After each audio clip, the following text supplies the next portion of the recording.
realization I had in 1974.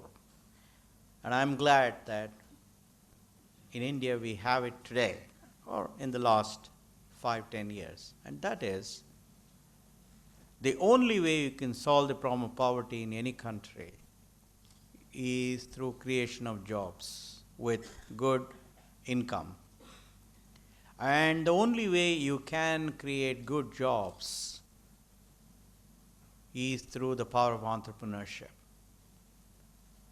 An entrepreneur converts an idea into jobs, into wealth. Wealth for himself, wealth for the nation, and wealth for his colleagues or her colleagues.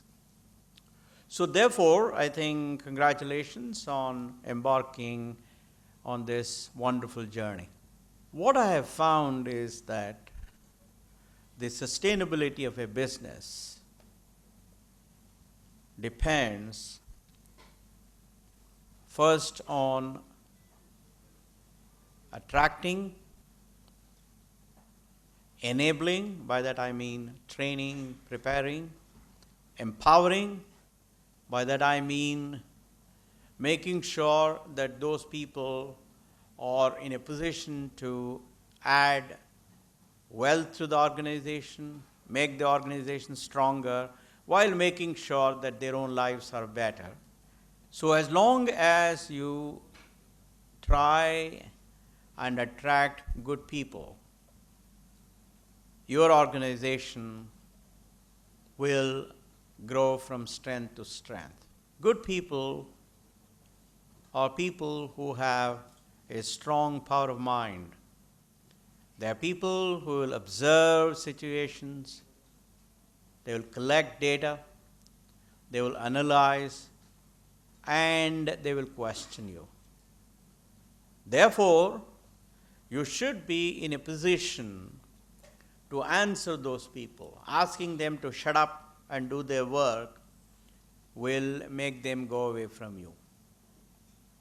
The best way I have found to create an environment of openness, an environment of harmony, is to use data and facts to decide on every situation. That is, if they came to you with an issue, if you have data and facts, if you ask them to substantiate with data and facts, if you show to them that your idea, not their idea, is the correct one, they will accept it because it's based on data and facts. Second, create an environment where everybody's self-esteem is high, everybody's confidence is high, everybody's hope is high, and everybody sees a good future for themselves in continuing in your organization. In other words, you must paint a rainbow of the future possibilities and create confidence in them that they too can catch a part of that rainbow and put it in their pocket as they move forward. Translating it to simple words, they have to see betterment of their lives as you see betterment for the organization. Third, create a sense of fairness, create a sense of transparency and accountability in everything that you do in the organization. Because for thinking people, fairness, transparency, and accountability are extremely important. In everything that you do, you have to bring improvement through the power of innovation. What do I mean by innovation? I remember in 1991 when I was sitting in my office, one of the janitors, his name is Chandrapa, he works even today in the organization, he came to me and said, Karnadali, ಏನು sir ನೀವೇನೇನೋ innovation ಅಂತ ಮಾತಾಡ್ತಾ ಇರ್ತೀರಾ, ನಮ್ಗೆ ಅರ್ಥ ಆಗಲ್ಲ ಇದೇನು ಅಂತ. So I told him, don't worry, it's very simple. I said, sit down. I said, you are in charge of keeping 8 conference rooms clean. Every morning when you come, just ask the following questions. How can I clean these 8 conference rooms faster today than I did yesterday? Can I use a better cleaning cloth? Can I use a better way of going from one end of the room to the other end of the room? Can I use 2 hands with 2 cloths to clean parallelly?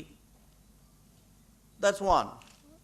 In other words, ask a question, how can I do what I am doing faster today compared to yesterday?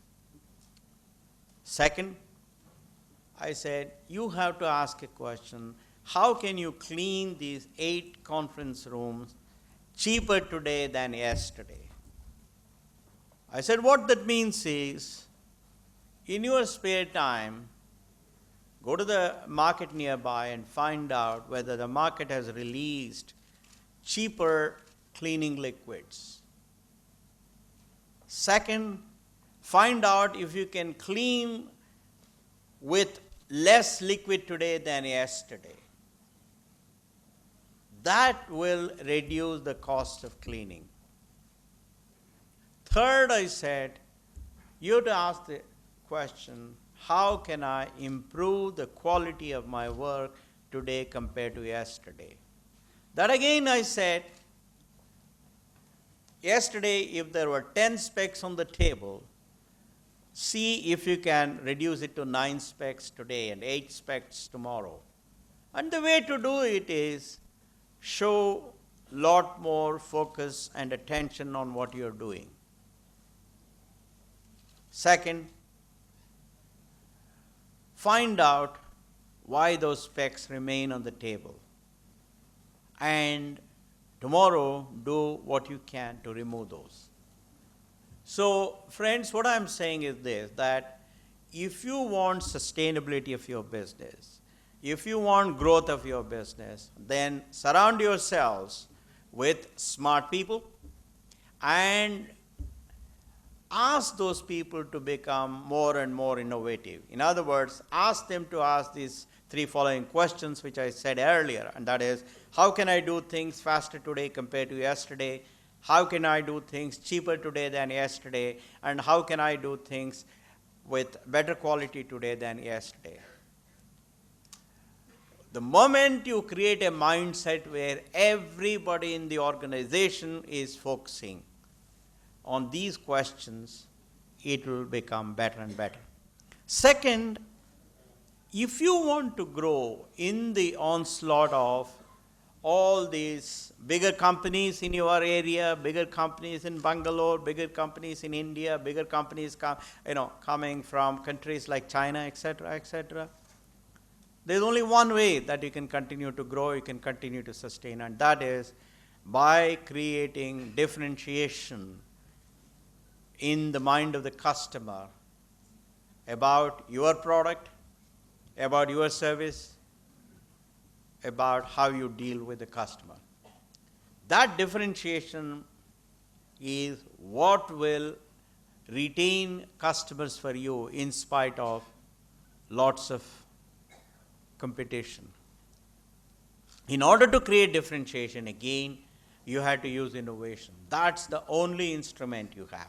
And innovation comes from only one thing, that is the power of mind. Therefore, attracting and enabling and empowering and retaining the best and the brightest is the only sure way to sustaining your organization and growing your organization.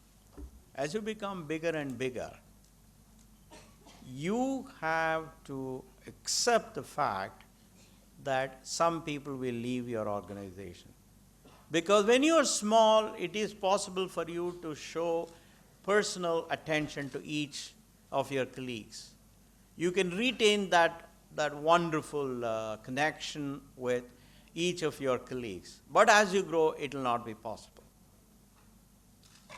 When, for example, when we were 500 people, we would all meet in our cafeteria. Different days I would sit with different people at different tables and spend time.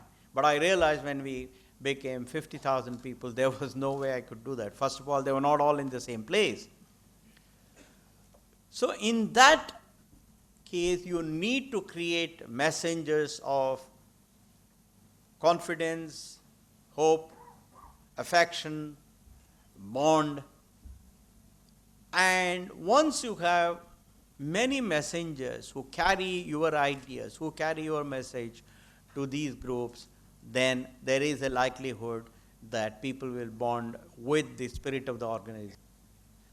And at some stage, in certain activities, you must first make the organization people independent, and second, you must have a good succession planning. Even as a small organization, in certain critical areas, you must have a good succession planning. At all points of time, you must accept that one of your critical people may not come into the office tomorrow morning, and still the organization will go ahead. And to do that, you have to have succession planning. The fact that we have all realized that the only instrument we have to solve the problem of poverty in this country is entrepreneurship, and the only way entrepreneurship can succeed is through the power of an idea, with lots of good people coming together to pursue that idea.